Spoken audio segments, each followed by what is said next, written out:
আসসালামু আলাইকুম রহমতুল্লাহ বারাকাতু। শুধু সম্মানিত ভিউয়ার্স, আপনারা অনেকে জানেন আজকে বাংলাদেশে বরি আবহাওয়া, থেমে থেমে বৃষ্টি হচ্ছে ঢাকা শহরে আজকে সকাল থেকেই। তো এরপরেও জীবন চলমান, জীবন চলতে থাকে, এটা হলো বাস্তবতা। যারা কাজ করার তারা সকালবেলায় মানে কাজের উদ্দেশ্যে চলে যায়, এটা হলো বাস্তবতা। যে আমার এই যে দুজন ক্লায়েন্ট আসছে, ওনারা বাড়ি কোথায়? পঞ্চগড় না? বাড়ি পঞ্চগড়। তোমারও তো বাড়ি পঞ্চগড়, পঞ্চগড় বাড়ি। তো দুজনে পঞ্চগড়, হোম ডিস্ট্রিক্ট ঢাকা থাকো না? দুজনে ঢাকা থাকে, এটা তাদের জন্য হয়তো বা লাকি। দুইজনেই কিন্তু প্ল্যান্টেশনে যাওয়ার জন্য আসছে। তো ভেরি ইন্টারেস্টিং ইস্যু হইল, এরা গত কলিংয়ে প্ল্যান্টেশনে যাবে, সামহাও কোনো কারণে হয় নাই। আমার কাছে দিছিল তারা টাকা পয়সা মোটামুটি, ওদেরকে আমি আগেই পেমেন্ট রিটার্ন দিছি। এখন ওই মালয়েশিয়ার ফেকরা কোম্পানির ভিসা হয়েছে বা ভিসা আছে, সেটা শুনে তারা নিজেরাই আসছে। তোমাদের নাম পরিচয় বলো, কিভাবে কি বলো। আসসালামু আলাইকুম। আমার নাম মোহাম্মদ নাহিদুজ্জামান। আমার বাসা পঞ্চগড়। তো আমি ভাইয়ের কাছে আসছি। এর আগে আমাদের কলিং হয়েছিল, কিন্তু কোনো কারণে কোম্পানি না করে দিছে। তো এখন কলিং বন্ধ ছিল, এখন আবার চালু হয়েছে। ইনশাল্লাহ আমরা ফেকরা কোম্পানিতে আবার নতুন করে যাওয়ার জন্য পাসপোর্ট জমা দিয়েছি। ইনশাল্লাহ আশা করি যে 1-2 মাসের ভিতরে ভাই আমাদেরকে পাঠাবে। তোমাদের সাথে লোক গেছে না? আমাদের সাথে অনেক লোকে গেছে। আমার চাচাতো ভাই ভাইয়ের এখান থেকেই গেছে। ও ভালো জায়গায় আছে, ভালো কোম্পানিতে আছে। আচ্ছা আচ্ছা, তোমরা তো আমার কাছে টাকা দিছিলা, রিটার্ন পাইছো? হ্যাঁ ভাই, আমরা টাকা দিছিলাম, এবং টাকা যথাসময়ে ভাই নিজে ফোন দিয়ে আমাদেরকে আসতে বলছে, আসে আমরা টাকা নিয়ে গেছি। আচ্ছা, তোমারটা বলো। হ্যালো, আসসালামু আলাইকুম। আমার নাম হলো মোহাম্মদ নিশাদ আলী। আমার জন্মস্থান বাসা হলো পঞ্চগড়, আর আমি ঢাকাতেই থাকি। তো এর আগের বার আমরা জমা দিছিলাম রিজদা পাম প্লান্টেশনে। তো এর আগে কোনো কারণবশত হয় নাই। তো এর আগে এর আগে আমরা 50,000 টাকা জমা দিছিলাম। জালাল ভাই সেই বিশ্বাস রাখছে আমাদের ফোন দিছে, নিজ থেকেই ফোন দিয়ে টাকাটা আবার ব্যাক দিয়ে দিছে। আর তারপরে আবার মানে পাম প্লান্টেশন বন্ধ হয়ে যায় এবং মালয়েশিয়ার ভিসা কলিং বন্ধ হয়ে যায়।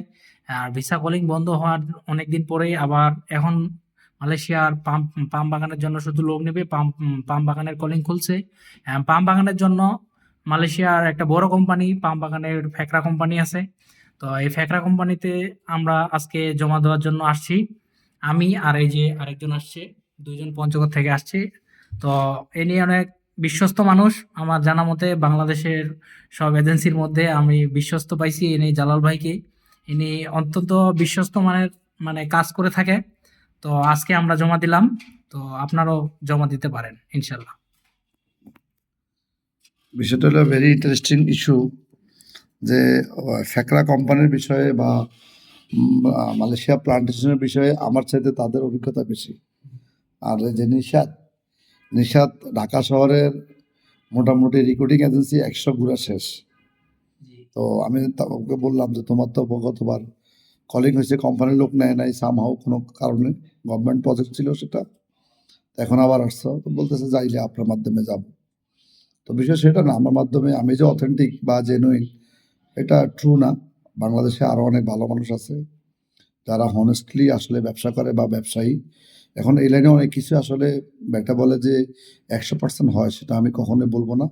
কারণ এই ট্রেডের সাথে অনেক অনেক জড়িত, তো অনেক যুগ জড়িত থাকে এই পাইপলাইনে। তো একটা সাইড যদি বা একটা জায়গা যদি ড্রপ আউট হয়, সেক্ষেত্রে পুরো সিস্টেমটাই কিন্তু ড্রপ আউট হয়ে যায়। সামহাও আলহামদুলিল্লাহ আসলে তারপরেও আমরা এই কাজ করতেছি। এই ট্রেড অনেক রিক্সেবল কাজ, এরপর আমরা করি, জেনে শুনেই করি, চেষ্টা করি সব থেকে যতটুকু বা যতদূর যাওয়া যায় আমি আমার সর্বস্ব দিয়ে চেষ্টা করব ইনশাল্লাহ। অনেকে আসলে অনেকের মিশ্র প্রতিক্রিয়া থাকতে পারে, আমাকে দিয়ে অনেকে যাওয়ার যেমন সফল গল্প আছে, তেমন ব্যর্থ গল্প আছে। আসলে আপনারা যারা বিদেশ যাবেন, আপনাদেরকে আমি একদম ট্রুথলি বলি, বিদেশ যাওয়ার পরে কিন্তু এই বাংলাদেশ সাইড থেকে তেমন কিছু করার থাকে না।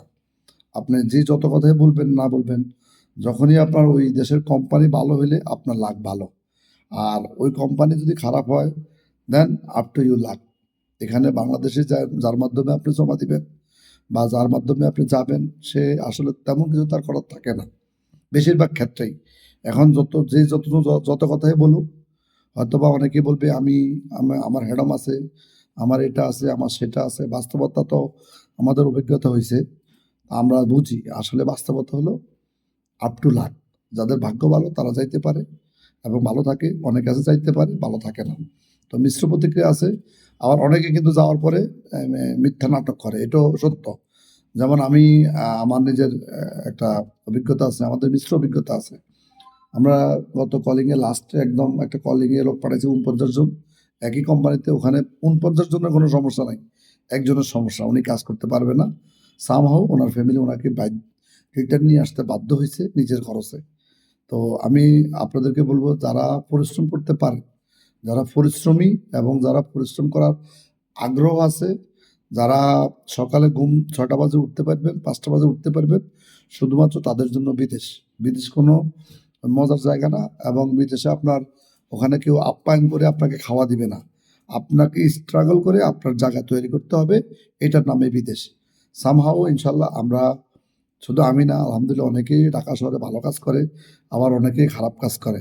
দেখা গেছে আমার কাছে আসছে, অনেকের কাজ হয়েছে, আবার কিছু কোনো লোকের কাজ হয় না। যাদের কাজ হয় নাই তাদের কাছে হয়তো আমি খারাপ, আবার যাদের কাজ হয়েছে তাদের কাছে হয়তো আমি ভালো। এখন একটা যে কোনো এজেন্সি চেষ্টা করে, যারা ট্রুলি বিজনেস করে, আমি মনে করি যে তারা সবসময় চেষ্টা করে যে ভালো কিছু দেওয়ার জন্য এবং কাস্টমারকে সর্বোচ্চ সার্ভিস দেওয়ার জন্য।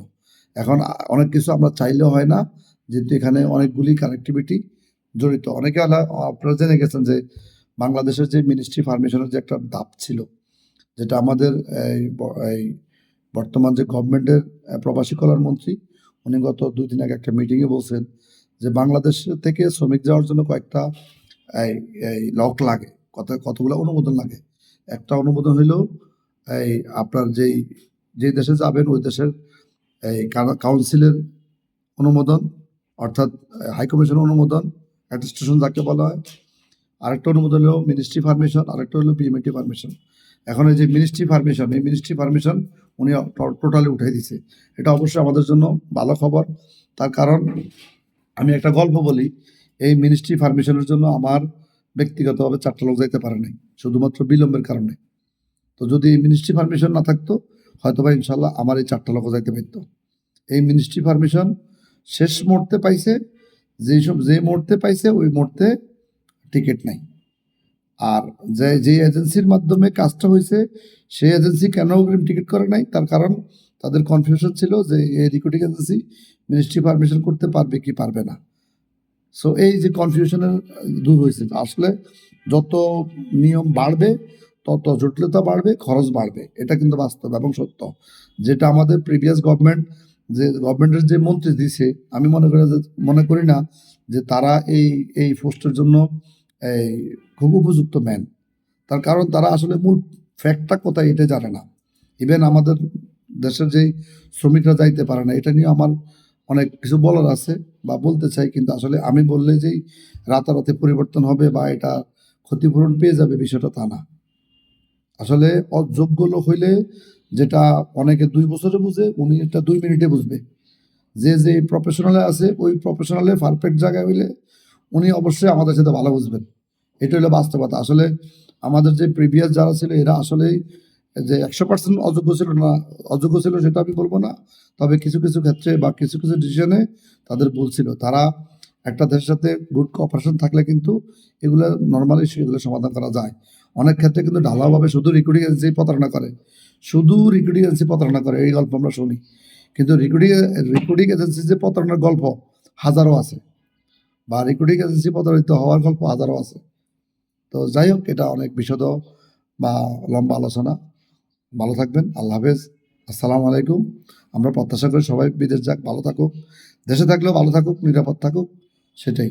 ওকে, আল্লাহ হাফেজ, আসসালামু আলাইকুম।